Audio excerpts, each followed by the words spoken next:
نن د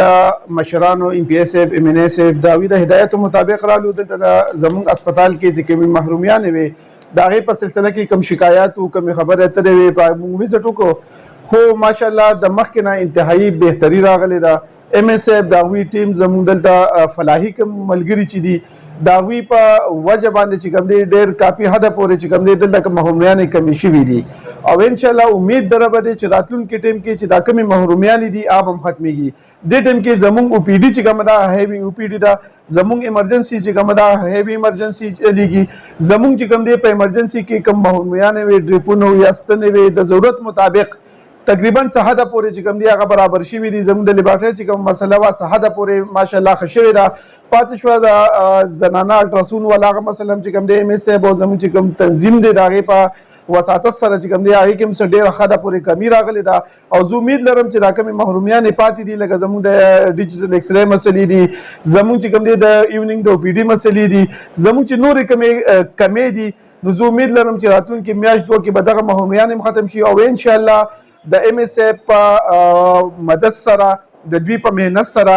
د دوی په افرټ سره به او زمونږ په تعاون سره زمونږ د مشرانو په تعاون سره زمونږ چې کوم دلته تنظیم دی فلاحي ملګري دي موږ به یو بل سره تعاون کوو نو انشاءالله موږ به عوامو له دا سهولت ورکوو او زه امید لرم چې 2 میاشتې پس به دلته چې کومې محرومیات دي انشاءالله هغه به هم ني او انشاءالله ټولې محرومیات به ختمې شوي بالله من الشیطان الرجیم بسم الله الرحمن الرحیم زه ام ایس تحصیل هیډ کوارټر هسپتال شفقت ډاکټر افتخار د مزمل بی د دې د ټیم او د دې سوشل ورکرانو تاسو ټولو شکریا ادا کوم چې تاسو راغله د هسپتال وزټ مو کو او زمونږ چې څه ما ډیمان یا د غي پاغي مون سره ډسکشن وکړو او یو خوش خبری هغه د مزمل بی پترو شوی دا چې دلته مونږ یو سایکیاټریست راغی د دې کمیو د مازغو لیوانانو د پاره چې کوم تکړه ډاکټر اف سی پی اس مونږ راغی د خیر سره او ان شاء الله د دې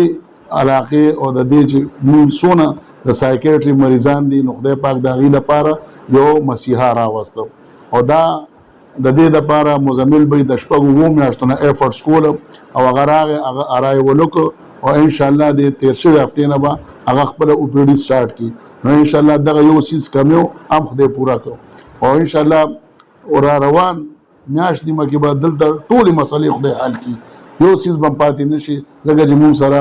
د ام پی ایس اف ام ان ایس اف د غیر تنظیم د غیر